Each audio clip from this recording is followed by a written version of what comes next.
Well, the Pistons season sadly finally ended, but they made it to May, which I don't think any of us would have said that none of us betted on. Yeah, it's pretty awesome series two against the Knicks, but they go down in six.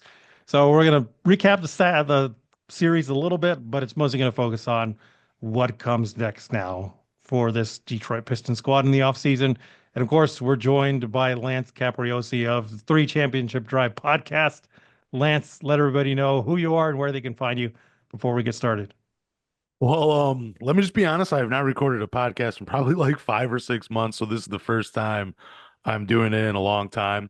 Really, you can just follow me on, I think it's Blue Sky. That's like the only social media app that I honestly use now. It's at the same name, at Lance Caporossi. If you want to follow me, go ahead. You can find me there.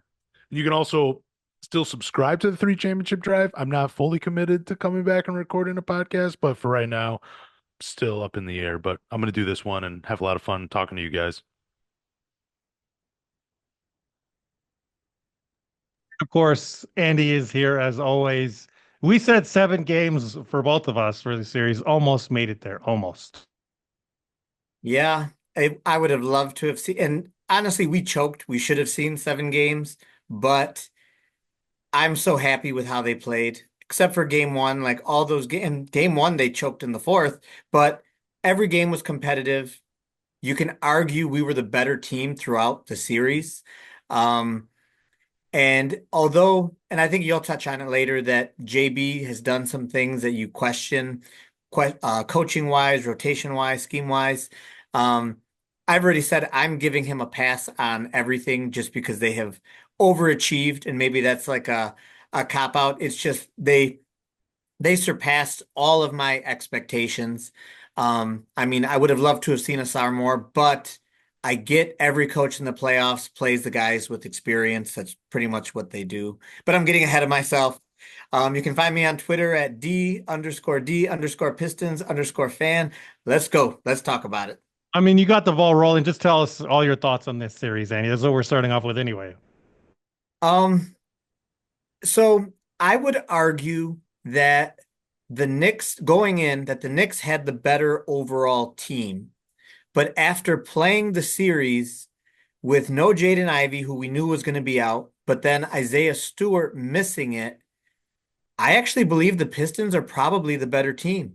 And regardless of what the Knicks do this year, next season, I think the Pistons are better than the Knicks. And maybe that's like a crazy conclusion. And I would argue that, we could use some new players to fix some holes, but we're much better than I thought. I did not think they would be this competitive against the Knicks, even though I thought it would go seven. Like we should have won this series. If you go back and look at all those games, I think we were the better team throughout the series, which is unfortunate. I think Jalen Duren, and I'm someone who's been on his side throughout all of his challenges. He really impressed me. Like, I did not believe we would have done this well against the Knicks without Stu. Like, that just blows my mind. So, what he accomplished, I'm just very impressed with what he did, how he played. And I think it says a lot about his future, because a lot of good players, their initial playoff performances, usually right off the bat, they show like I'm ready for this level. Like I'm not scared, I can handle it. And yeah, he still had some Duran moments that, he makes mistakes. But overall, I was impressed. This team, I am super happy about this team. I hope we don't re-sign Schroeder. But other than that, I'm good.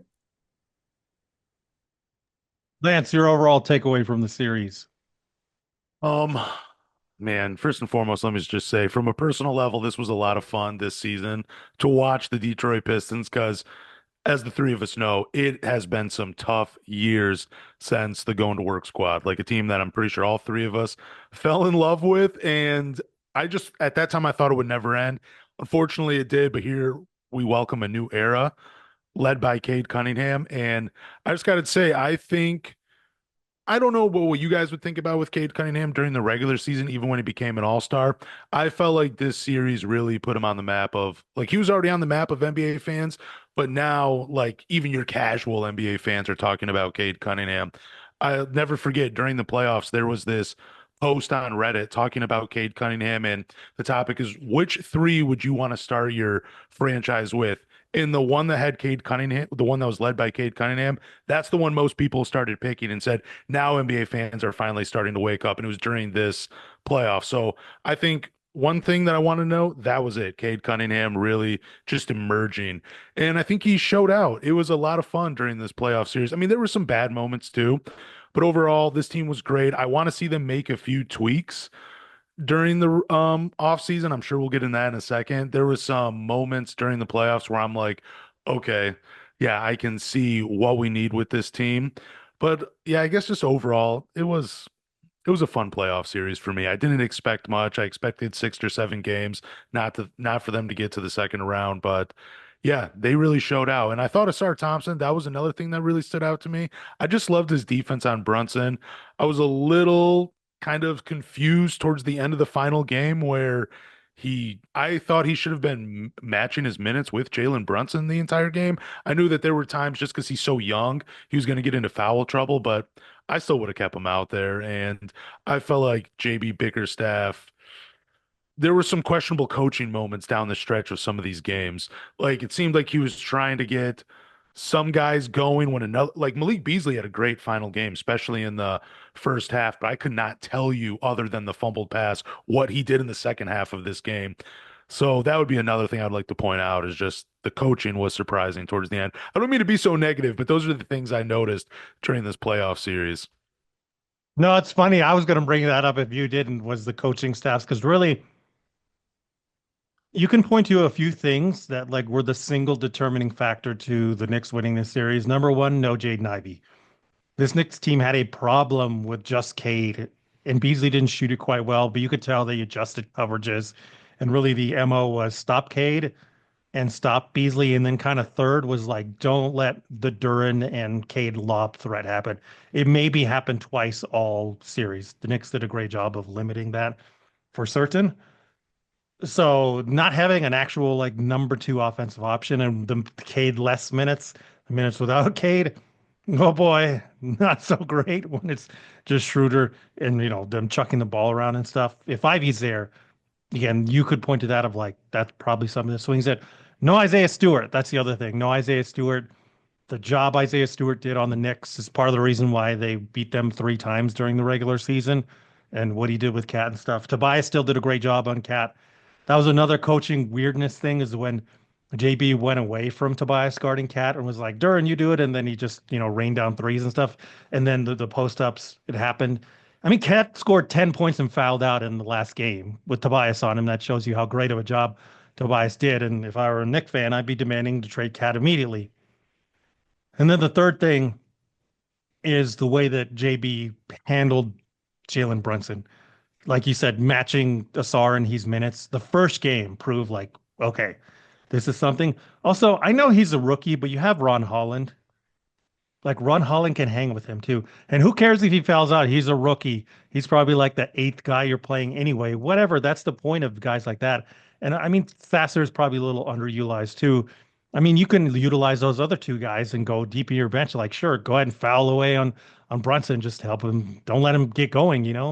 Um, so yeah, and the Schroeder stuff up. I can pull the numbers too. It's not just me speaking out of turn. Here's Schroeder's defensive numbers in all 6 games. Against three-pointers, Dennis Schroeder gave up 43.5% from three-point range on anybody he guarded. Gee, I wonder why Brunson hit all those threes. On shots less than 6 feet, Schroeder gave up 57.7% on shots 6 feet and in. On shots 10 feet and in, Schroeder gave up 52.9%. Again, anytime you're letting guys shoot over 52% in any place on the field, forget it. You suck. And then on shots greater than 16 feet, 46.9%. I mean, it was basically if you're being guarded by Schroeder, it's money. And the main thing that Brunson did that he did not try at all on Asar was backing him down on the post. He ain't trying that stuff on Asar because he can't do it on Asar. But you know who he can do it on is 6'1", maybe 170-pound Schroeder. I mean, he just bullied him all over the place. It just did not make any sense. Andy and I have been screaming, please do not resign Schroeder. Why JB loves him so much. Cool, he made shots in the playoffs, but look at how much shots he gave up on the other end. And I think Andy said this before we started recording. Who Schroeder is more indicative of the regular season than 6 games of the playoffs. Just because it's the playoffs, people get a different like feeling about it as well. But think about it from this way: do you believe the however many what are it 30 some odd games Schroeder played for the Pistons? Do you believe that's him, or do you believe the 6 games is him? Small sample size, people. Like, come on. And even then, and you want to say, oh, he did great. He shot was over 40% from three, over 50% from the field. Um, hit some big shots. Like, yeah, he hit some big shots because ain't nobody guarding him. He's not being game planned for. They're trying to take away K. They're triple teaming him. And meanwhile, Schroeder is just standing there like, okay, I have the 20 seconds it takes to get my 3-point shot off. Yeah. Like, come on. That one little coaching caveat still made no sense to me. And Brunson even said he was bothered by size. That should be like ding, ding, ding, ding, ding, light bulb next time in the regular season when you play them again. You have Ron and Asar. Maybe in the second season, you trust Asar and Ron to do these things for 48 minutes. And again, it's your first playoff season. The thing that Andy said of like, this is the get out of jail free card year. This is the get out of jail free card playoff series. Just try some things, man. And it's the thing that will continue to be a theme for me. I think with JB and with Trajan, a lot of what we've seen is they'll play it safe. It's year one. So maybe they're just like, hey, we want to get them right in fundamentals. We want to do things like and play it as easy and safe as possible. And then maybe we'll add some stuff. But with JB, I joked. I mean, this is like a 50% joke. This series makes me want to fire JB already. And it mainly has to do with past playoff like things. That's the main beef with people in Cleveland, right? Was like he doesn't really make adjustments. He just sets in his system and lets his guys run. But when you need somebody like innovate and push, not really the guy.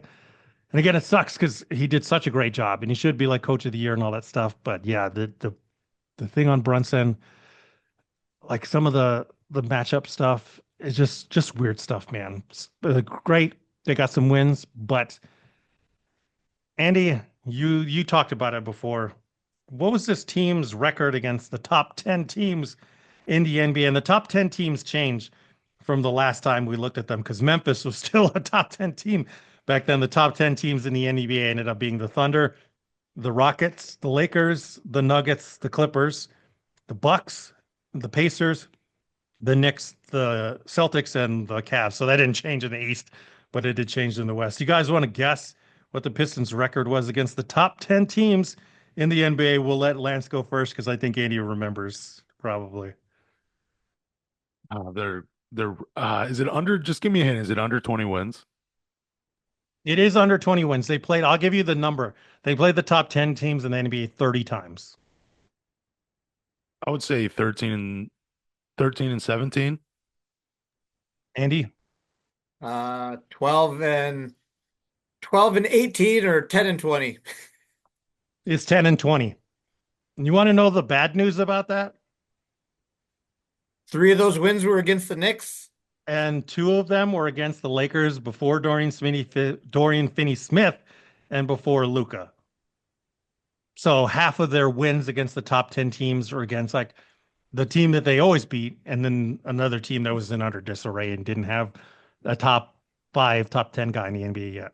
So don't you think when you hear that record against the top 10 teams that I wouldn't, that's why I don't want Langdon to play it safe going into the offseason. Like, Yeah. that's our record against the top teams in the NBA. This roster doesn't, I mean, I guess you could, I don't know how much Ivy changes that much coming back. I know he potentially is a difference maker on this team. He at least gives them another guy that can attack the rim and put pressure on the defense that way. And he was shooting the three very well before he went down. But are we saying that if they potentially keep, I don't know what, like 85, 90% of this roster intact and and then Ivy's healthy and maybe they make one or two small moves. Is that really enough to compete with these teams? Like, I mean, if I just, yeah, that's my question. Yeah, that's my point. Is they faced the top 10 team in the NBA when they went in the playoffs, and they won only half the games that they lost, right? They were 2-4. They're 10-20 against them in the regular season. They're 2-4 against them in the playoffs. I think Chris LeBron, shout out Chris LeBron. Congrats to you. Hopefully y'all can get Boston. We all hate Boston. But what he said last time was like y'all are in the position we were when we faced the Hawks. We needed to lose against the Hawks to know we're not good enough. Like, yeah, the stuff was good and we had a good season. It was nice to finally get the turnaround and feel good, but we're not good enough to be better. We got to do something else, which I do think should be the biggest takeaway from all of this. And why, again, I kind of criticize JB. Well, not kind of, that is a criticism of JB. Is we're not, they should look at that and be like, okay, we're not good enough to make it to the next round. And so what do we do now to go forward and doing it? A bunch of different things. We'll kind of end with answering that question here. So those are our takeaways from the series. A couple other things I want to highlight before we move on is just overall defensively. There were some interesting defensive numbers. I gave you Schroeder's. I'm going to give you some percentages on guys, and I'm going to ask you, who is this Piston player? This is the defense. This is the percentages they allowed. Remember, this is defensive tracking numbers, defensive field goal percentage from NBA.com. How they track this is when you're within 3 feet of somebody and you're guarding them, what does that guy shoot? So 6 games from the playoffs, all of these guys. First guy, he allowed 34.3% from three on 5.8 defensive field goal attempts from three per game. He allowed 52.4% from 2 point range, 54.5% inside 6 feet, 54.5% inside 10 feet, and 33.3% on anything greater than 15 feet. Who is this Piston player? Wish I had a buzzer. Tim Hardaway Jr. Incorrect. Uh, I'll go with Jalen Duren. Incorrect. Lance, try again. I mean, they're not doing good when they're attacking. It has to be a perimeter player. It has to be Malik Beasley. Incorrect. Andy, for the win. Cade Cunningham? Ding, ding, ding, ding, ding. It is Cade Cunningham. Cade Cunningham only allowed 34.3% on threes and then 54.5% at the rim. Not ideal, but it's pretty good. And then 54.5% of the mid range, like 10 feet in. That's not so great. But the 33% on anything outside 15 feet, great job, Cade. Good, good. And honestly, I pulled these numbers after I think it was the second game. They were not good. They were like in the high 60s. I think once it was like in the 70s. I'm pretty sure that the 6 feet in one was like 75%, if I remember correctly. And I showed it to Scott and Steve, shout out, and we're all just like, yeah, whatever. He's the number one option anyway. Like we can't expect him to be doing everything. So to have post these numbers after that, it's basically like a 20-point difference between game 2 and game 6 at the rim. Great job, Cade. It's kind of surprising too, because he had 8 blocks in this playoff series. Like he's pretty good at getting up there and getting a block. No, Like, it's not surprising. If you watched Oklahoma State, this is who he is. I always make the story of I stopped watching Cade Cunningham film for like, oh, how good is this guy? After the 10th game against Wichita State. He had 10 points in that game, but he had the game stealing block because he rotated. He was a weak side rim protector, took the block away, and before that he hit the game winning shot. It's like that's who he is. He can do a bit of everything, especially when he's needed the most. Next Piston allowed 27.3% from 3 point range, 51.6% on shots 6 feet in, 44.7% on shots 10 feet in, and then 32% on anything greater than 15 feet. Who is this Piston player? I have no clue. Hush over the crowd fall. Some really good numbers, especially from three, you want me to go? 27.3%. Yeah, Lance, what do you think? Oh, I said Masar Thompson. Incorrect. That would have been my guess too, but it's incorrect. Come on, Tobias Andy. Harris? It is Tobias Harris, yeah. And he's got it on today. 27.3% from three, Tobias. 51.6% on anything 6 feet and in, 44.7% on anything 10 feet and in, and then 32.1% on anything 15 feet or longer. Honestly, it makes sense because of the job he did on Cat. Like if there's a series MVP, I'm sorry, Cade. Like, yes, obviously Cade did everything and got the points, but to me, it's Tobias for how he eliminated Cat. And that's another coaching thing on JB. Like, there should have never been a time where Tobias wasn't guarding Cat. And for some reason, he tried Duran and they allowed Duran to guard him. And a couple of the games we lost, and it's like, gee, I wonder why. And if you need any other proof of how great Tobias was on Cat, the final game, Cat only scored 10 points and he fouled out of the game because Tobias Harris was guarding that guy. So yeah, great job, Tobias. So Fantastic defensive series. you said he the 3-point percentage was 27%. Yep, he only allowed 27.3% on threes. And that's crazy because Cat shot 48% for the playoff series. That's a huge swing just because of Tobias. Duran. I'll just tell you the next one's Duran. This will tell you Duran allowed 38.9% on threes, but that's really where the bad part ends, and that's still something he really struggles with. But again, coaching wise, if you know your guy is bad at defending the three, why do you switch everything? Come on, it's an easy thing to pick apart. So Duran allowed 38.9% from three on 6 attempts per game, too. Like if you look at the attempts, I think Duran's the one that it's clear like they spammed from three. So yeah, come on, JB. And then on shots 6 feet in, Duran allowed 55.9%, which is totally fine to me, especially all the blocks Duran had. I thought he played really good. He had a very good last game on both sides of the ball. Like he almost won them the game with all those free throws he was able to generate. Another JB coaching thing, like they should have attacked Cat more with Duran since Duran can do more off the dribble, off the short roll. Like I thought he did really good. And then Duran allowed 46.7% on shots 10 feet in, and then 34% on anything greater than 15 feet. That was really good, which also shows you that like defending the mid range, he's actually pretty good because 38.9% from three, really bad, but then 34% even on anything greater than 15 feet. It's like, okay, there's room to work with there. And like 55.9%, 6 feet in, 46.7 on anything 10 feet in. Those are fine. Those are good. And like Andy said, the fact that there was no Isaiah Stewart, we thought they were just going to get abused and taken advantage of. But no, Duran was still part of the amoeba that was the defense, and all those blocks and the effort level was fantastic for somebody who's criticized Duran all offseason. This series made me realize, like, okay, they can win with this guy, and it's just going to matter what they're going to pay him because he is still very limited in what his role and overall effect on the game is. I think because they loaded up so much on Cade, every time Duran was out for foul trouble, it really hurt the offense because he actually did a good job of keeping the ball moving and keeping things going.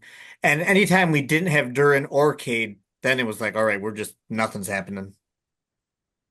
Speaking of no Duran or Cade, B-ball Paul allowed 40% on three-pointers. Only one attempt per game, though, so it wasn't like a lot. And that's where B-ball Paul struggled. But everything else, especially 6 feet in and on shots 6 feet in, B-ball Paul allowed 37.5%. Oh my goodness. Like he didn't really allow anything at the rim in the time he played. 50% on shots 10 feet or in, which isn't great, but it's serviceable. And then on shots 15 feet, greater than 15 feet, 28.6%. Again, great defensive numbers. I think both of you commented like on offense, borderline unplayable, but on defense, like he's right there with Stu.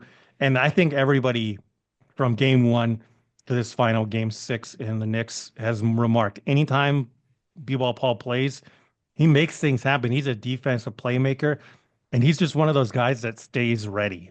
I would really love for him to continue to stay and be a third big because in moments like these, I don't believe he killed them. What killed them was having a second unit that was led by Schroeder and Beasley going cold. I mean, if you're trying to rely on B-ball ball for like consistent offense, it's a losing proposition anyway, right?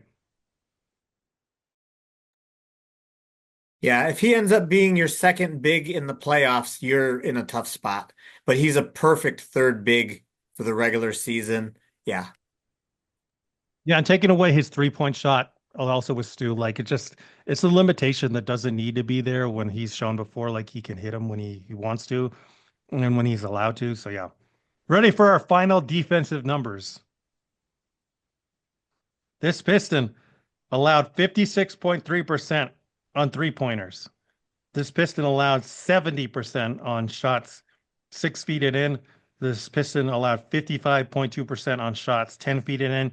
And this Piston allowed guys to shoot 46.2% on anything greater than 15 feet. Who is this?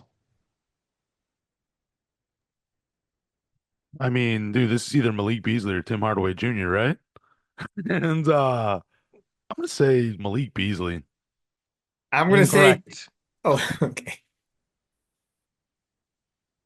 Take another guess. Schroeder? No, we already gave shooters. That's why I didn't say Schroeder because I remember. Yeah, come on, Andy. We're like an old married couple now. You don't listen to me. So this is has to be Tim Hardaway Jr. Incorrect. What? My God. What the hell was it? There's only 7 guys that played really minutes during the whole playoffs. Ron Holland? Nope. Close Oh though. my God. Andy, you got to take the final guess. The only name we haven't mentioned is Asar Thompson, right? That's what NBA.com says. I don't believe these stats, to be perfectly honest, but that's what NBA.com, their tracking stats say. No, That SAR's defensive number. That has to be wrong, is what I'm thinking, especially with the comments of Jalen Brunson afterward gave Asar all his flowers, saying, like, man, that dude made me work. It was tough to see how inefficient Brunson is. I mean, just pull up any game tape, any highlights, and the game tape says it of like how often. But then I was thinking of like, what happened when Asar wasn't guarding Brunson? It shouldn't happen very often. So I'm also like, to be honest, I would have to go back and look at like other times where Sar was elsewhere. Because really where he gets kills is an off-ball stuff. Being a young guy thing, he still gets lost in the sauce sometimes. So that's what I don't know that they like the 70% thing on shots at the rim to me is the one, or shots 6 feet and in, excuse me, is the one that I'm like, I think you might have gotten this mixed up with somebody else. But yeah, that's what it says. That's what it says. But could it be just like, I don't know, maybe he had his back to the rim and then he was trying to like recover or try to play some, like, I don't know, maybe there was some communication issue where even though it wasn't his man attacking the rim, he was just like in the vicinity and made a play on it. Could it be something like that? Because I'm just Yeah, so this is where, yeah, it depends on how they like when they say that's your shot, when they say it's somebody else's. Yeah, this is where like the it's minutia really so would have to hard come for into me to play. believe. It's so hard Same. for me to believe. There's just I don't yeah, I still don't believe it, even though you're reading it. Yeah. I'm Andy, functioning. any other final reactions to Asar's abysmal numbers, apparently? I'm not buying it. Dude, this Yeah, yeah, changes yeah. That was I said too. Like all the other ones, I'm like, that seems right. And then it's like, okay. changes NBA.com. If you work for thought about. NBA.com stats, let us know how this is to be because everybody's eyeballs from the announce team, the Nick fan base, our fan base, the coaching staff, everybody would say, nah, those numbers are cooked. Like, come on, man. Yeah, Sar did fantastic on Jalen Brunson all series long though. So shout out to Asar, definitely a building block. That's the theme now going forward. Rather than giving like player breakdowns and grades and stuff, my thought on this Pistons squad is something that Andy brought up a long time ago. Is like this was the get out of jail free card year, where like you could have done anything because you won 14 games last year. So you're just trying to figure out what do you keep, what do you do. You could have run Jalen Duren at point guard. You could have had Cade be your center. You could have had, I don't know, Jaden Ivey doing like, I don't know, the windmill dunks in the middle of the game, like putting that in there. I know, honestly, none of us would have really cared, right? It would have been like, cool, let's try things out, see what happens. But that didn't happen. What did happen is they played it safe. They made logical roster decisions. They found veterans that filled in roles. They kept riding the Cade and Duran pick and roll. They split up Cade and Ivy when Ivy was healthy, and that looked like it was working really good. They had to bring in another ball handler at the trade deadline because they're like, we want to still have that going. And it ended up being 44 wins. Unfortunately, the get out of jail free card year and the year after that now is over. the easy part is done. I think the easy part is done in terms of like, hey, we just need to right the ship. The hard part starts now because now you're successful. How are you going to sustain it? So again, rather than going through and being like, let's grade each player one by one, I want to ask you, looking at this roster now and going forward, is like, who do you see on this in this picture from this team now that you're like, okay, they are going to help us sustain this and move forward? And who do you feel like maybe not necessarily like they're not going to help us sustain it, but you're like, I see like they're probably somebody that either needs to be traded, they don't need to resign, whatever, for whatever reason. So let's start off with the number one of like who is going to help sustain this success out of this roster. You want me to go first? Yes, sir. Who's gonna help sustain the success of this roster? Um, well, obviously Cade. I'll just go who I guess I'll just go down who I think will be. Mhm. Yeah, okay. I'm just gonna answer this the way I think you're asking it to me. So, anyways, Cade, Asar Thompson, Isaiah Stewart. Those are my big three for sure. I think they set the tone for this team going into next season. Then Jalen Duren, Jaden Ivey, and Tobias Harris would be my next three. And then the next guys after that would probably be Malik Beasley and Ron Holland. I would say those would probably be that those would be my guys right there. So that's a what, nine guys, eight guys? I wasn't counting either, but Andy, do you agree with that list, or do you think anybody needs to be added, taken away? Well, I'm really boring because I just think this whole thing is going to get run back. Just don't resign Schroeder and we're good. Like I It's not the question, though. The question is not what do you think is going to happen. The question is who on this team do you think is going to help them sustain this success? So it depends what you mean by sustain. Like, are we talking about just next season, or are we talking about the right approach to have a future success? Thank you. Because Thank you for making that distinction. That's what I wanted y'all to kind of parse out. It's like, what do you think the difference is between that, and what is your definition of sustaining? Because I think I know what Andy's is. I would love to know what Lance is.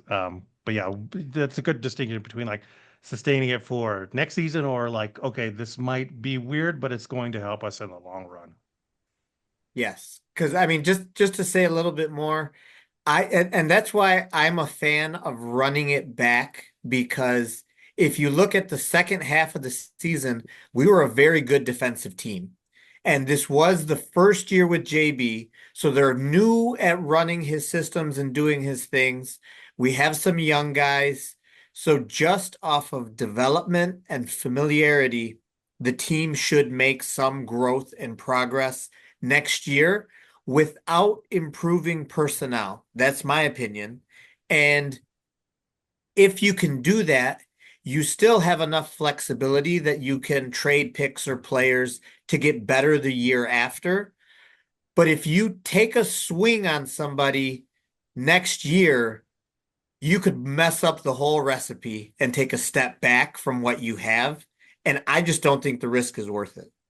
Lance, your definition of sustaining success. Start with that one. I think sustaining success. Wow, I have a hard time talking at that with that word. Um, that just means basically like, hey, we're gonna, I guess, just keep it the same. Like, see little to no improvement. Yeah, just basically keeping it the same. That's how I'm. No, I'm gonna say they're gonna build on it. That's what I think is gonna happen. But sustaining success to me just means like, hey, we're happy with where we are. We're content. We're not going to do much, but because we think we're good with what we got. And this is, man, I don't know why I'm going to say this, but like, this is why I have a problem with like, I look at it like college football, for instance. Like, there are sometimes they're like elite programs, and the reason they're elite is because like they're never happy. They're looking at, say, they have a quarterback. They're like, I look at Clemson before they started. Man, I forget the kid. They was the number one overall Trevor pick. Lawrence. Yeah, Trevor Lawrence, when they had him on the roster, the guy that got them to the national championship game, they're like, "Hey, dude, you're good, But we got Trevor Lawrence, and he's going to win us the national championship. So they handed him his transfer papers. And like I look at all these other successful college programs, and that's the way they do it. And then you look at NBA teams that do it. Like they're never satisfied with what they have. They may have like one, two, three, maybe even four pieces in some instance where they're like, this is what we have. These pieces are great, but how do we maximize their talent? And then they retool the roster. Unless they're like coming in through like a championship, like the Boston Celtics, they didn't really have to do much, but that roster won them a championship, so they can afford to run it back. The Pistons, if they want to go further, I think they have to retool. It doesn't have to be many pieces. It doesn't have to be bringing in another all-star, but they have to bring someone in that's going to help them win and take it to the next level. I really do feel like you should always be taking steps forward to that next level, no standing pat. Yeah, Kind I of ranting think here for a second. no, Sorry. no, no, it's good. I think this idea of like, okay, we like what we have, we want to keep it, versus this idea of like taking the next step forward, because that still can be sustaining success, but it's trying to grow on that success. And maybe if you're out there, you're like sustaining and growth, like they're two different things. Sure, but I don't think they could be. They're like to me, I don't think they're mutually exclusive. Hmm. A couple splits again that I wanted to highlight. Not only again, I'll reiterate this one against the top 10 teams in the NBA, the Pistons were 10 and 20. That should be like the number one thing they post on the bulletin board, the number one thing on everybody's locker going into the off season is understanding like that's where we got to get to. We got to improve that and match up with the top teams, because it's clear we're good enough to, get to around 40-ish wins, but that's not good enough for us. Hopefully that's what they think. A couple other splits to highlight. On the at home and the road, do you want to guess what the difference in record is versus when the Pistons were at LCA versus when they're on the road? Again, they won 44 games, they lost 38. You want to guess what the home and record splits were? I would say of the 44, I feel like they would have a good home record. I feel like most of the wins I saw were at home. I would say, man, probably like 30 or maybe, yeah, I would say around 30 wins were at home and the rest were on the road. Andy, Andy, you're muted. I'll say 28 of their wins were at home and the rest were on the road. It's funny. I think if we polled any Piston fan, they would say basically the same things y'all did of Because like they I won think they more. were a good road team. It's dead even. 22 and 19 at home, 22 and 19 on the road, which is a Wow. good thing though, to be honest. It's like, okay, they don't go to fluctuate high. They don't need to rely on being home. They don't need to rely on being the road to like get their motivation. So dead even there. It doesn't really tell you anything in terms of those splits. Another one, days of rest. There's 0 days rest, 1 day's rest, 2 days rest, 3 days rest. Do you want to guess their best record? And this one was like a landslide. One of these, like they had an amazing record. And honestly, one of these, they played the most games. Everything else was like in the teens if they played at all. Two of the other ones, one of them was in the single digits. But again, 0 days rest, 1 day's rest, 2 days rest, three or more days of rest. Which one do you think they were the best at? At least 1 day rest. I want to say 0 day rest though too, because they're a young team. They should be able to bounce back pretty quickly without a day's rest. But it would be one of those two for me. We don't I'll stick flip with flop, one. Lance. Pick one. I'll pick one. I picked one. I picked 1 game rest. So Okay. yeah, So I like Lance's pick, but because I don't want to be the same, I'll pick the one right above that. So 2 games rest. So it is 1 day's rest where they were 31 and 20. wow. They Okay. were six and Cool. nine on 0 days of rest, which isn't too bad for a young team. They were 4 and 7 on 2 days rest. So don't give them 2 days rest. And then they were 3 and 2, only 5 games on 3 or more days of rest, which also is like, hey, NBA, I would curse at you here, but I'm trying to keep the curses to a minimum here. Like they only had 5 games of 3 days or more rest. I'm sure if you go look at the Lakers, I'm sure if you go look at the Celtics, they had a little. That's all I'm saying. But it's good that they only have 1 day's rest. The Pistons are 31 and 20. Fantastic. So that's a good one. The other one I'll just give away against the Eastern Conference, they were 29 and 23. Against the Western Conference, they were 15 and 15. Pretty even. So it's like the East, they beat more teams than they lost. The West, they're still kind of breaking even. And that doesn't really matter until you're good enough to win a title, probably, right? And the last one I want to highlight against divisions. Against divisions, there's one of these that is really concerning. There's the Atlantic Division, there's the Central Division, the Northwest Division, the Pacific Division, the Southeast Division, and the Southwest Division. I'm pretty sure, yeah, it's by win percentages. What division did they have the worst record against? I'd probably say Central. I would say the same thing. Yeah, why would you say that? And only Piston fans would say that. Well, just because, those are the you're playing against Milwaukee, Cleveland, I believe Chicago, Indiana. Indiana, Yeah, How some many? kind of like Okay, yeah, okay, rivals. cool. Let's run this down then. How many games did they win against the Bulls? Played them 4 times. Mm, man, I don't remember the Bulls games, but Andy, do you remember? two, two. Three. They beat them 3 times. How many times they beat the Pacers? They didn't win. one, They beat was this one? Uno. Wow, okay. I didn't How even many think it was times one. did they beat the who's the other one I'm forgetting about? Not the Bucks, Bucks. Not the Bucks. Cleveland? How many times did they beat Cleveland? They didn't. I think so. one, They didn't. Was it one? Okay. So we're up to four. How many times did they or up to five, excuse me, we're up to five. How many times did they beat the Bucks? one. Zero? Yeah. So they were 5-11 against their own division. That's That's probably the most worrisome out of the stats. Probably even more worrisome than like 10 and 20 against top 10 teams in the NBA. Because like they're the top 10 teams in the NBA. Like you're having trouble beating your own teams in your division. The Bucks, like the Bucks didn't have a full roster, I think, in half the games they played them.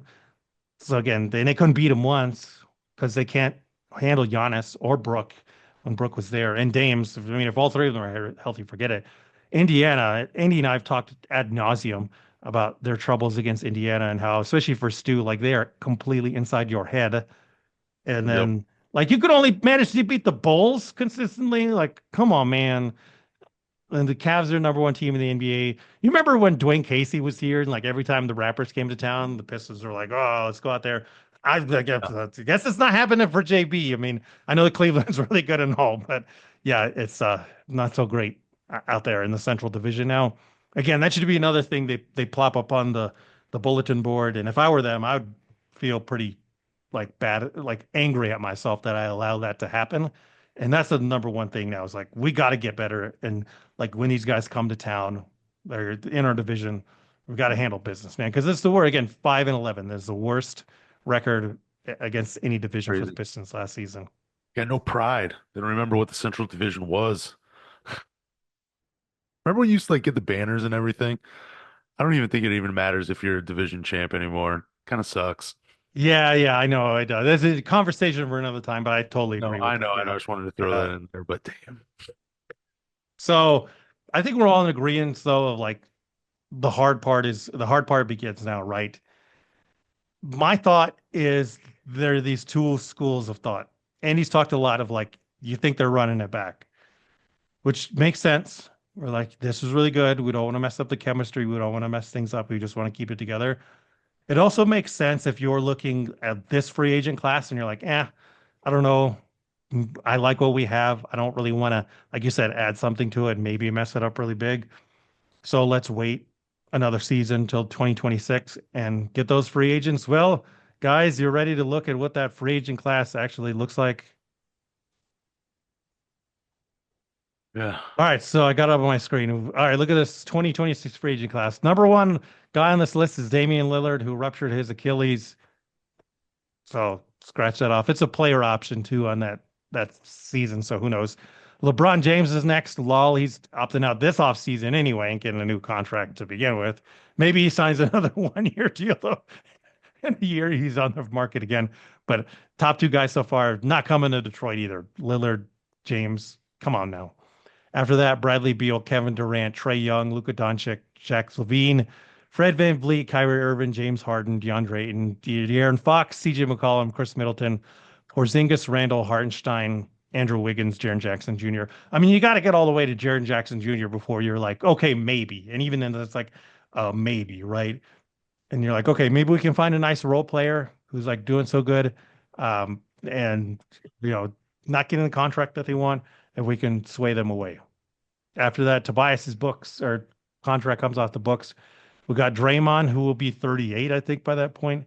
Anthony Simons, John Collins, who technically is a free agent this offseason because it's a player option.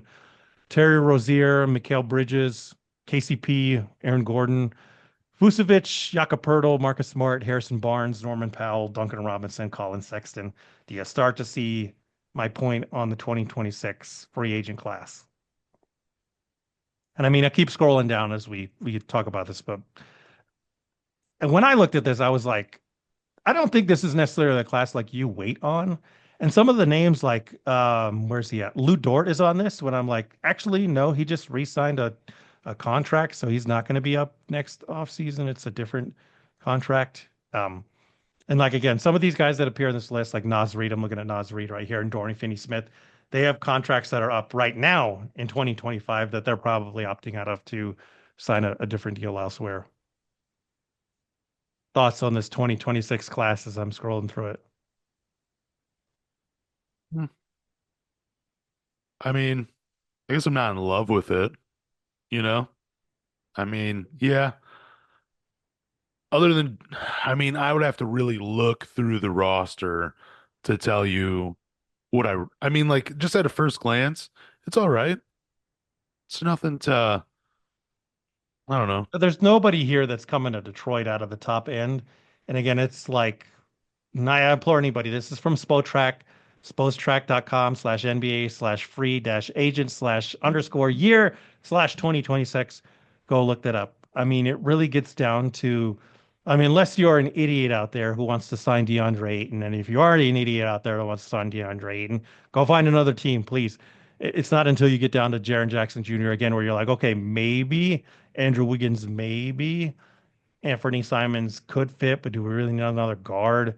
And then Mikal Bridges, like, maybe he gets unhappy there, but I think he'll be like 30, 31 at that point. Colin Sexton's probably the next guy where he'll be 28 or 29 by that point. You're like, okay. But again, he's another guard. Like you already have Caden Ivey. If you invested in them, like you're really going to bring in a third guy there. My whole point with this and looking at this is when I did this, because Andy and I have been talking about this for a while, of like maybe next season they just kind of do it safe and they're waiting on 2026 to sign somebody who is like, okay, they can at least come in and be a high level role player and make a difference for us. Or like, oh, Ivy doesn't really take the step we want. Let's find somebody else. I don't think there's anybody in this 2026 class who A would want to come here, B who you'd want to sign like a 39, 38-year-old Kevin Durant, and C like that role player who's still youngish that supplements Cade and Sar and whoever else you want to invest in at that point. I just don't see anybody on this list that like you want to wait another offseason for.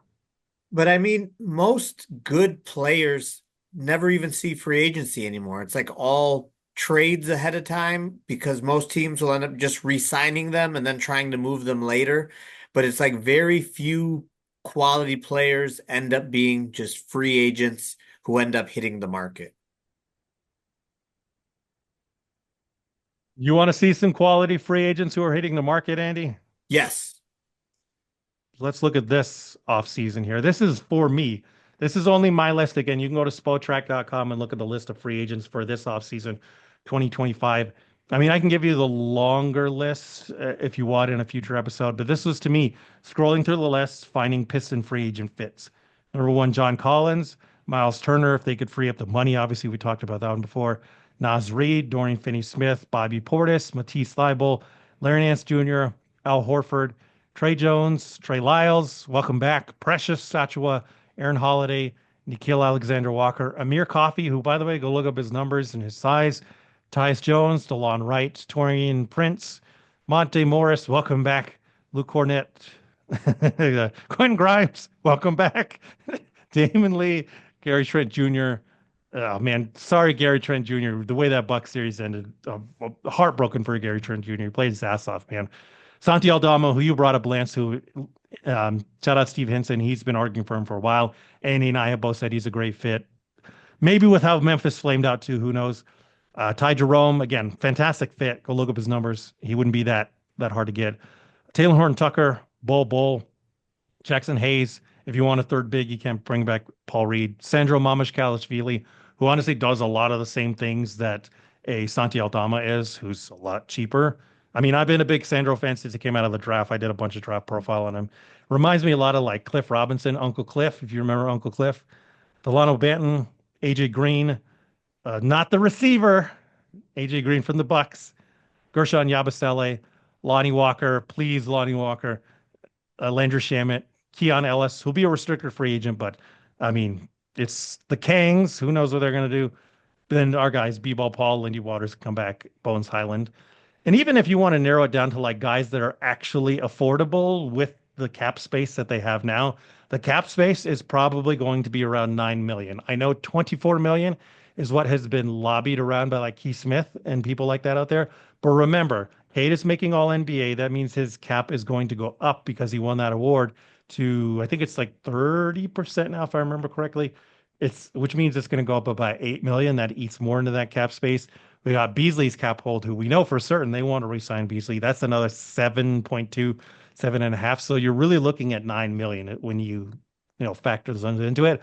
Even with 9 million, the guys that are actually affordable, Amir Coffey, Ty Jerome, Matisse Thybulle, Trey Lyles, Aaron Holiday, Torian Prince, Larry Nance Jr., Monte Morris, Luke Cornett, Jackson Hayes, Sandro Mamashkalishvili, AJ Green, Gershon Yabusele, Lonnie Walker, Landry Shamet, Taylor Horton Tucker, and then B-Ball Paul, Lindy Waters. You can re-sign them again, and then Bones Highland.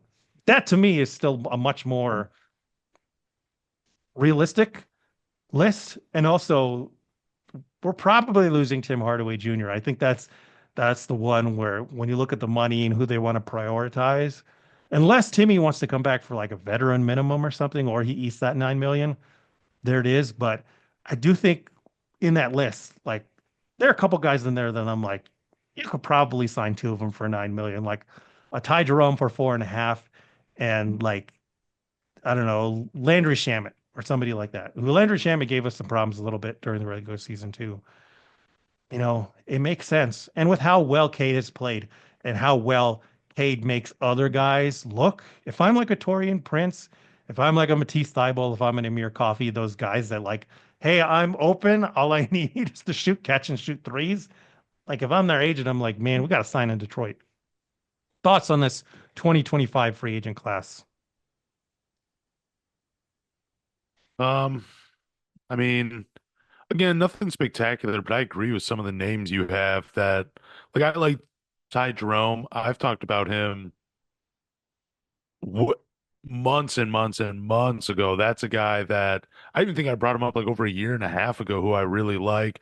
You've heard me talk about Lonnie Walker before. I'm a big fan of him, but I do think the Pistons need to get big. I mean, I think I don't want to go into the next season. Like, I do like Paul Reed. I think he's a good NBA player, but I would like to see them maybe actually have like a real three-man rotation. I'll bring B-Ball Paul back if he can be like the fourth big. Be that insurance policy. Give me another guy that can be a player at the four or the five. I would like to see that happen. If you're talking like he can be Sandro and he can be come in kind of like a Clifford Robinson type of guy, I'm all for that. Like I would love to try that. I think that's what this team needs. Again, it doesn't have to be an all-star, but just some guys that help move the needle a little bit. And yeah, Ty Jerome, I think he'd be a great free agent in Detroit. Yeah, especially like Andy and I have been talking about Schroeder, get Schroeder out of here. When you have guys like Ty Jerome, Aaron Holiday, Landry Shamet, like that can fill that same role. I know a lot of people aren't a fan of Bones, but I was a fan of Bones. Like you want to roll the dice on a Bones on a veteran minimum. Like all those guys make more sense than coming back with Schroeder's 37.8% and then giving up like 43% on threes in the playoffs. Yeah, the only thing you're gambling with like a Ty Jerome is can he duplicate it again? I mean, I know his second year in the league. I don't know how good that Oklahoma City team was as I'm looking at the numbers right now. I don't know. I mean, he's averaged over 15 minutes a couple of times in his career and didn't have the same season. So I don't know.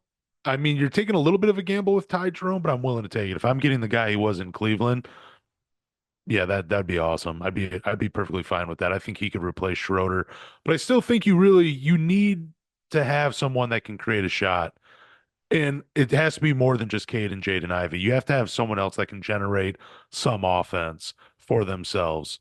Like I really think going forward, you need to have at least a third guy that can do that. So my thoughts on this would be like, sure, you add like an Amir Coffee or something like that, who I think he's a good player. Um, but in terms of the ball handling, don't re-sign Schroeder and give a bigger role give a bigger role to Asar Thompson on ball reps. That's what he needs. And if you just look at our rotation and minutes, we don't have minutes to add another player. If you want to develop Ron Holland and Asar Thompson, like cut back on Hardaway's minutes, cut back on Tobias Harris regular season minutes, phase them out, give the young guys bigger roles, see what happens. And in my opinion, that's the direction that they go. And then the year after, you have to make some big decisions. Like, let's say they don't extend Ivy and Duran, and not that they don't want to, but maybe they say like what Philadelphia did and it blew up in their face. But maybe they say we're not going to extend. The plan is to extend you, but we're not doing it until after the following season for cap space because we want to do whatever they want to do. But because I think you've mentioned that before, Steve, as far as not having their contracts to do that. But to me, that would be the and it's not even the safest bet, but trying to see what you can do with the SAR, because I really think, unfortunately, even though we were so successful this year, that is still a huge question mark, is what role does he play and what can he do?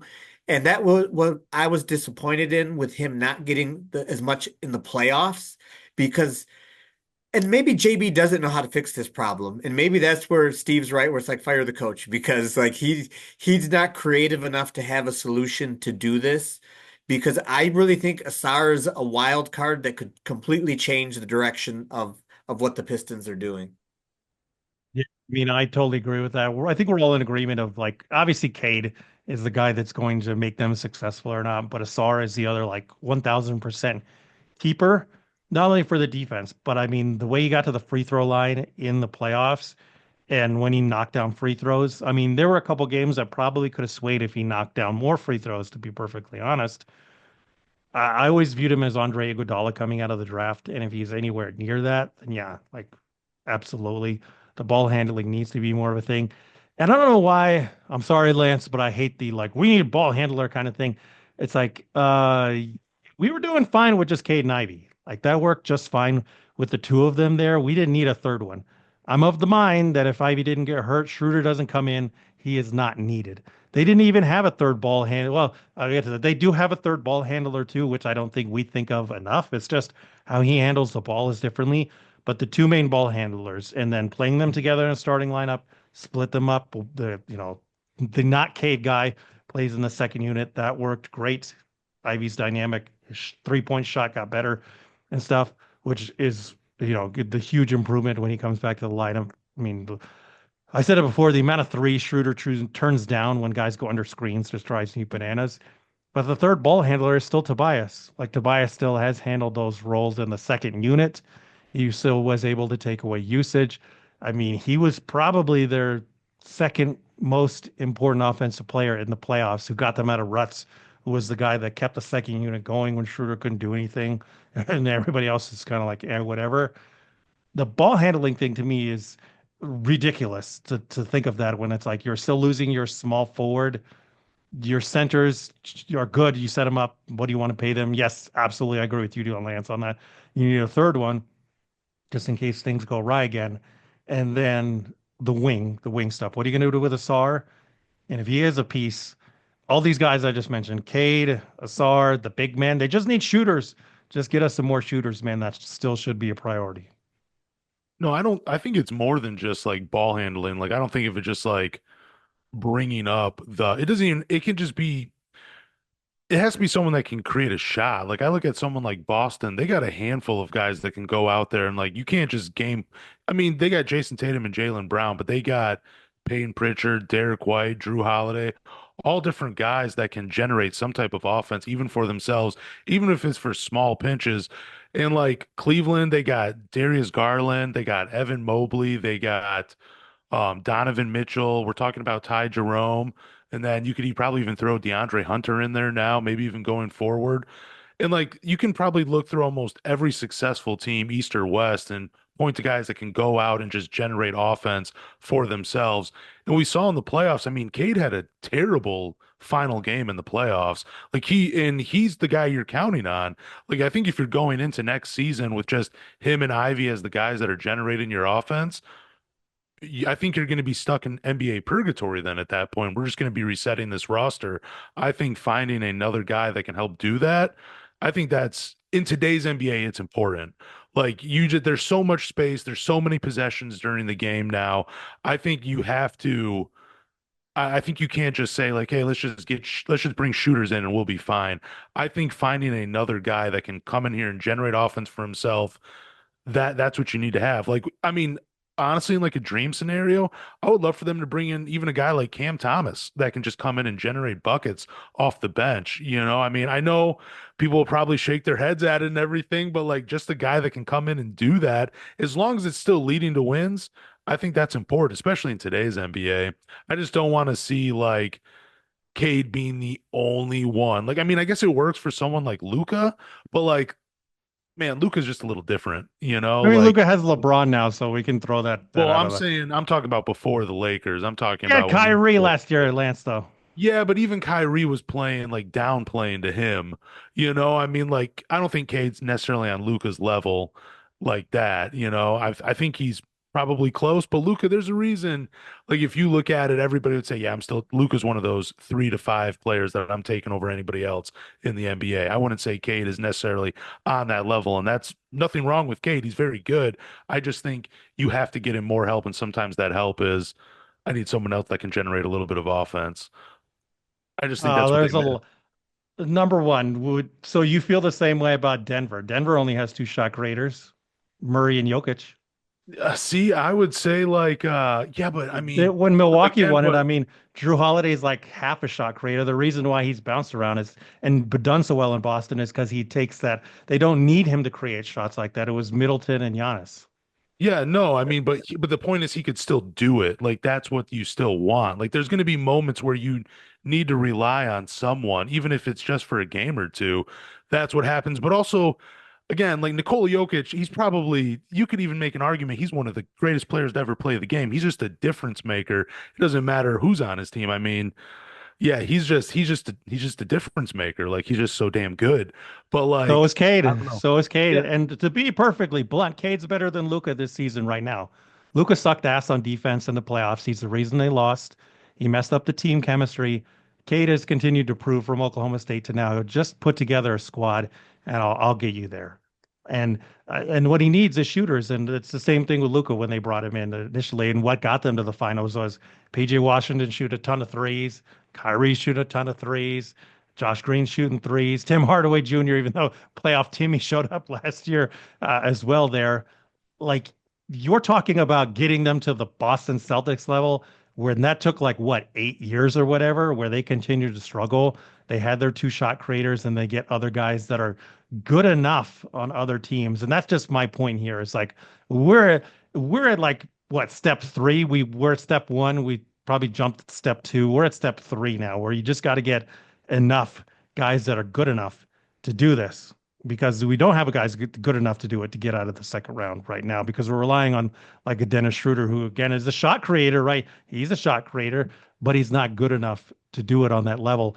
And if he was maybe somebody that was more complimentary to Cade and didn't allow guys to like sag off him when Cade has the ball. I think that's the bigger issue is you got to find other guys that have to be guarded the way like the Middletons of the world have to be guarded. I think still the Middleton is my like ideal of the guy that they're missing because he's the perfect balance of being able to be a good enough shot creator to get you over the hump, but also being this supplementary guy to your star and being a good defender too, which is incredibly difficult to find, no doubt. But I think in the interim, like trying to find those guys when you don't have a draft pick, when you really don't want to like go in all in on your chips like that. And again, Andy and I've said it a bunch. Relying on free agency for the Pistons is a terrible, terrible, terrible idea to try and find another big dude. There's only one free agent signing in the history of the Detroit Pistons that ever made a difference, and that was Chauncey. Everything else was a trade or draft pick.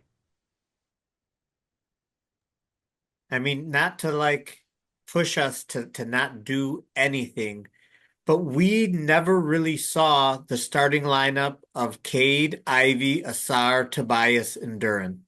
Never even really, I think maybe 2 minutes or like 2 games or something like we didn't get to see it.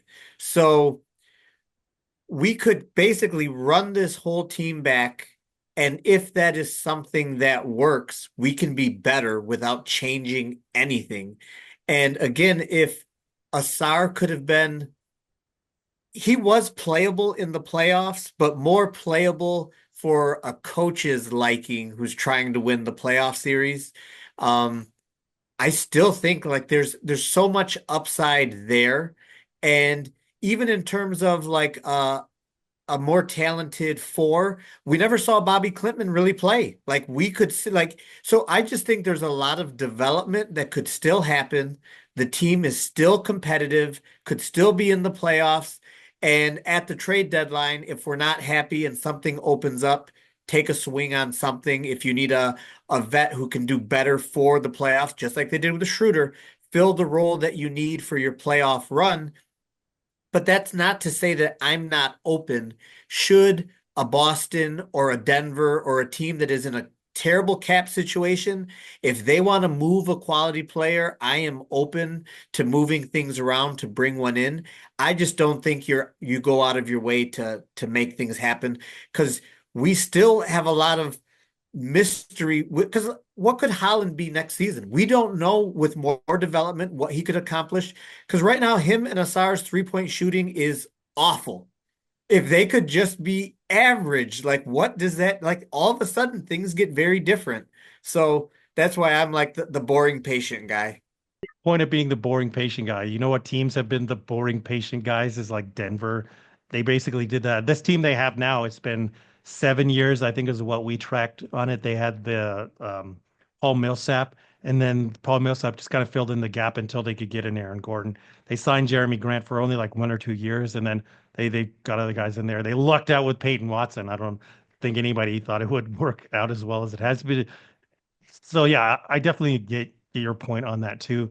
But I think the teams like Denver like that still find guys to fill in the gaps in the times and guys that still supplement the development of the younger guys, like the Paul Millsaps, like the KCP, like the Bruce Brown. That's why they're able to have guys like Christian Brown draft them and have them come along slowly along the way and then know like when to move off of the other guys and know when to the exact moment to trade for somebody like an Aaron Gordon, which, you know, a big reason why they're so successful. Who knows if they advance to the next round?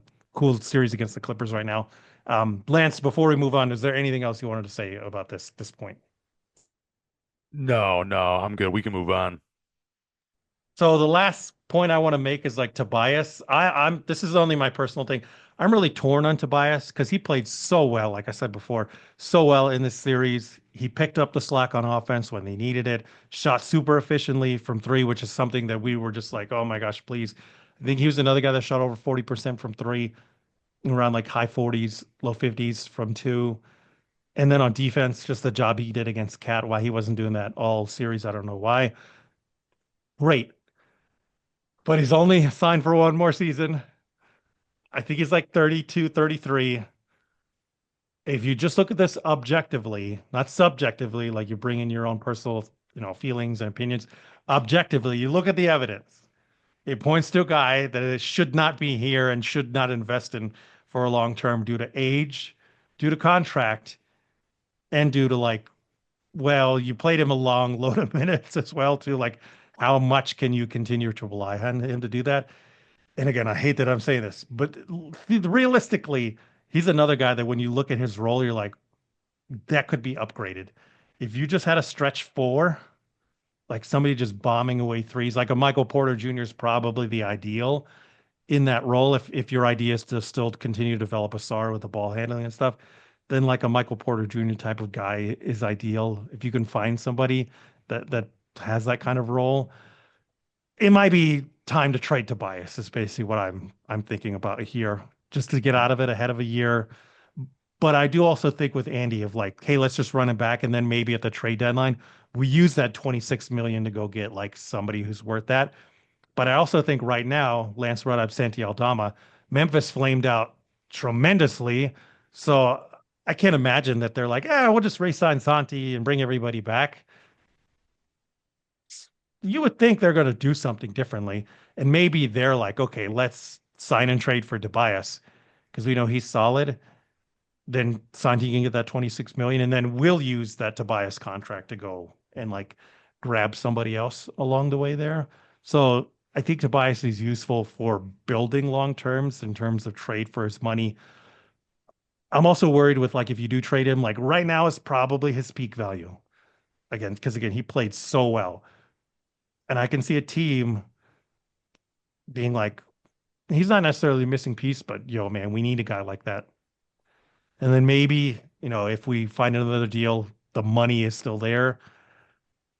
What do you think about Tobias right now? Because I do think I think, again, if you look at it just objectively, I think you could go either way of like, oh man, yeah, he's good. We didn't really get to see that starting lineup. Look how well he did in the playoffs, but also like, man, he's older. He played a lot of minutes. He's only signed for one season. I think he's really like the piston that should be the most in flux. And realistically, if they're thinking about doing something like Lance said, in terms of maybe this isn't for like immediate gratification, but it's going to pay off long term, I think Tobias is the guy that like you can do a bunch of things, trade a first round pick, get matching salary, open up cap space for Santi Aldama. What are your thoughts on Tobias? Start with Lance here. I was I shouldn't say I was surprised, but I guess I was a little surprised, especially with the playoff performance. But during the regular season, he's exactly who I thought he was.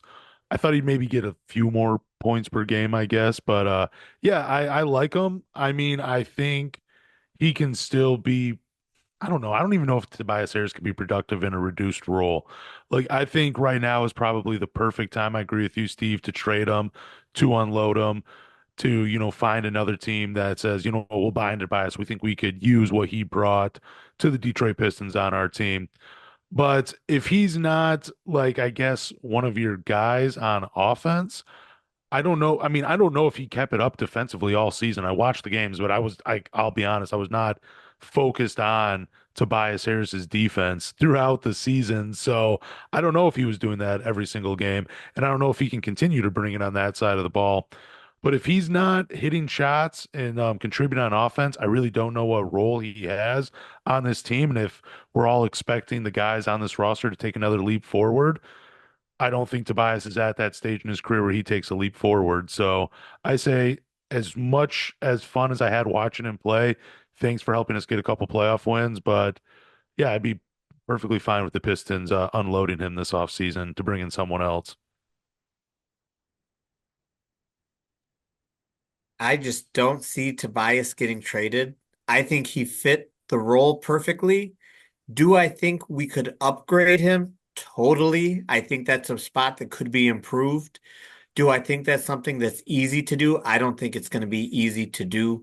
Um, I don't see him as being like a piece that fits what many teams need to make the next step. I could see him playing this last year in Detroit and then getting like a contract to be like Udonis Haslem if he wanted to be that for the Pistons, but I don't see him going anywhere. I would love to see his minutes get reduced and more minutes going to the younger guys. And even though they had a good season, the team is still really young, and I still think there's a role for him. And even as much as I hate all of his minutes and his usage, Tim Hardaway Jr., I could see them re-signing him for another year just for the role of continuing to bring these young guys along And I don't think it's just media portraying how much this team really loved playing with each other. I think they were such a happy group playing together that I think it's going to be really hard to break this thing up. And even from like a business marketing side for the Pistons, I think it would be hard to break this up because if you do and it doesn't go well, it looks really bad. If you keep them all together and it goes bad, well, nobody can be mad because people wanted us to keep it together anyway. Even though that's not saying that it's the right choice, because I do believe upgrading the four would be huge for this team. I just don't think there's a lot of those fours available on the market that we could get. But I do like Santi. That would be nice. Yeah, I'm of the different mindset. Again, if you're waiting on 26 or you're waiting on a trade, dicey. But if you look at the market right now, if you could get Tobias's contract off and you add that other 9 million, 26 plus 9, 35. So you're looking at like 35 million. Like that's some legitimate space. And that does free up money for guys like John Collins, Miles Turner, Naz Reid, Dorian Finney-Smith, Bobby Portis. Like those are some real legit options at the four. I'm not gonna lie, I worry a little bit about Bobby Portis because his defense ain't always on point. But like we say this all the time, Andy and I. Like really, we want to target a role player who we can overpay. And but we know like they're gonna shine in that role. Who's the guy on that list? There's one guy. I think Andy already knows who it is. There's one guy on this list that if you have 35 billion, you throw all that 35 million at him. Andy, it's your guy. Come on. Are you talking about Miles Turner or Naz Reid? Naz Reid. I do like Naz Reid. I do. Yeah. I think Miles would be good, but he plays the center position. He doesn't play power forward. Like if they did want to go in a different direction with the center position, cool, I guess. But like I said before, to me, Duran is at least a like short-term keeper. You can win. That's the only thing that the next series, one of the things it proved is like you can win with Duran. He's not the reason that you're going to lose these things. And then if you keep him and Stu, it really becomes like, what are you paying them? If you're paying them pretty equal and evenly, which realistically, I mean, I know agents are all going to try and get it, but like realistically, Duran's impact on offense is probably the same or equal to Stu's impact on the defense, where they even out and they're basically like one player. But if you get somebody else that can upgrade it to Tobias' spot in a Nas Reed, who's also a pretty good defender in his own right, great 3-point shooter. The only monkey wrench in this is the fight that they did have. You know, he still got some feelings in it, but that is the one guy that I'm like, if you had the money to overpay, like absolutely. Like throw the bag at that guy. He fits your roster really well, attitude wise, skill wise, everything that you do. Like he's exactly what you want. I thought about John Collins, but John Collins has just been too mercurial all over the place. I still like him. I still think he's another good lob threat and a 3-pointer. But if I had to throw the bag and overpay a role player, Nas Reed is still out there, man. And even if you wanted to do something like, okay, let's pay Bobby Portis like 18, let's pay Al Horford like 15 for 1 year to be in a mentorship role. That to me sounds like a plan too that at least helps out. And Al Horford can help out in the playoffs. Al Horford will still be able to play playoff minutes when he's like 80 years old, man. Lance, your thought on Nas or any of these other guys here? Um, I like Nas Reed. I would rather still go after someone like Bobby Portis. I don't know. He just seems like a Detroit Piston to me. He brings a level of toughness. He brings some outside shooting. I think he's a guy that has the skill set that can play with either Duran or Isaiah Stewart or without either of them. He just brings a certain versatility to the front court. I know Nas Reed does too, but I don't know. I'm just a bigger overall fan of Bobby Portis and not just what he brings like skill set wise, but like his attitude, like playing for a Detroit Piston and succeeding in this city. I think you have to have the right kind of attitude to play here and be successful and to really be embraced by the fans. And I think that matters to some people that are watching the game. So as much as I am a fan of Nas Reed, I would, if they had to spend the money, I would like to see them go after someone like Bobby Portis. Yeah, and to be perfectly honest, Bobby Portis is probably going to cost a lot less. Bobby Portis is 29, Naz Reid is 25. When you're paying a guy in his prime like that, and the Minnesota situation seems ideal. It seems like the reason they got rid of Cat was to try and free up this money. So yeah, it just that caveat as well. But I do think like similar skill set, Nas is the better overall defender and overall player. But yeah, I agree with you on like Bobby and his attitude. I know Andy, I've talked about Bobby before. Do you have any other thoughts about this group, Andy, that if you did have the money to pay? Not paying anybody. I'm running it back.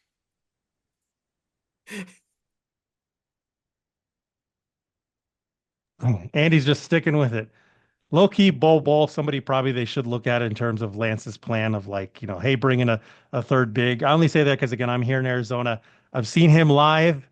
Like he's the legit real deal, man. I don't know if JB would want him because he does shoot threes and has jumpers. I know Lance has probably feelings about Bobo, but it's another like intriguing dude if you wanted to bring in. And Jackson Hayes is the other guy. Like if you wanted a third big, super athletic, really strong dude, why the Lakers didn't play him more? I mean, we've all seen the dunk on JJ's decisions, podcasts, sportscasts, whatever, the last couple days. There it is. We'll probably go a little bit more on depth than some guys, but we just wanted to give you a preview of like we believe Cade, we believe Asar, and we still believe in Stu, Duran, Ron Holland, those guys to be here. But it is again, the hard part starts now because there really is this idea of like, oh man, the chemistry is good. Do we want to mess with it, or like let's try and swing for something to build something a little bit more long term rather than just keeping this together for right now? You guys got anything else to add before we get out of here? I guess too. I guess I was thinking this as you guys were talking. Maybe not so much. I don't know. Maybe this is like too much outside of the box, but like someone like Asar, for example, I think sometimes magnif trying to play more to his strengths, which is a defensive player. I think bringing in talented guys where you can limit his role offensively, while still there's going to be games where you allow him to be the ball handler and do some stuff on offense. But I think if you can bring some guys in where you can make sure you're playing more to his strengths. That's pretty good for the Pistons too, right? Where you can like reduce his role offensively and we can say, you know what? You are a lockdown defender. This is what we're going to use you for. We're not going to worry so much about the offense. We're just going to allow that to progress organically and naturally as your offense comes to you. We're not going to force you into a role offensively. We're just going to allow you to play defense and do your thing on that side of the ball. But in order for us to do that, we have to bring in guys that are going to compete for minutes with you. And I mean, like, I don't know. I look at someone like Oklahoma City. That's just like the prime example of, they have a guy like Alex Caruso. I know he's older than Asar Thompson, but like he's really good in just the number of minutes he gets per game. Like they can just kind of, I wouldn't say hide him because he's still not a bad offensive player, but they're really playing to what makes him an NBA player. And it's all the hustle in the defensive side of things for Alex Caruso. And I guess I would like maybe not necessarily a role just like Asar, but that's kind of what I'm thinking as he's such a young player. Like bring in some better guys that can hide him offensively and allow him just to keep playing to his strengths. If that makes sense to you guys. Oh, it totally does. It's why I'm saying I think now might be the time to trade Tobias because the guys that you and I just talked about, Nas Reid, Bobby Portis, they do exactly that. They are more of shooters. They're more perimeter oriented. They've been in big moments. They've been in big games that they can handle a more of an offensive load and more of a scoring load to let Asar do his other things. It's also why I've always said the Stars comp is Andre Iguodala because Andre has two facets to his career: the Philly and Denver. That one season he was in Denver, and then everything else. Because in Philly and Denver, he had to be like the primary offensive guy, which he can do and all that. He's just limited with his jump shot. But then as soon as he went to Golden State and they fit him in as the defensive specialist, you know, championships just fell in his lap. So I think it's that way with the Sassar too. I definitely feel you with that. But at the same time, again, they didn't take away everything from Andre. He was still secondary ball handler. When they didn't have a point guard, he was their backup point guard. Along the way, I still think Asar can do all those things. I'm just super happy. I didn't think this team would make the play-in when the season started. We got a full playoff season. We won 42 games. Like, I'm happy as can be. I'm so thankful. This team can do no wrong in my eyes. Wipe that smile off your face, Andy, because the easy part is done. The hard part starts now. Lance, let everyone know where they can find you before we get out of here one more time. Again, you can find me on Bluesky at Lance Caporossi. That's like I said at the beginning of the podcast. That's the only social media I use. Again, I don't know if I'm still going to keep doing Three Championship Drive, but feel free to subscribe to my YouTube channel or on Spotify. And yeah, we'll see. Maybe I'll do some stuff for the off season. But yeah, no, that's where you can find me at Blue Sky. And Andy, where can everybody find you? You can find me on Twitter at D_D_Pistons_fan. Thank you, Detroit Pistons, for a wonderful season. Absolutely. It was a lot of fun, though. We'll definitely remember it for sure. But man, like I said, now comes the hard part. Yeah, thank you so much for listening to us. We'll catch you next time. It's time to start looking at draft picks, guys. The number 37 overall pick, it's my wheelhouse. Yeah, catch you next time. I'll go to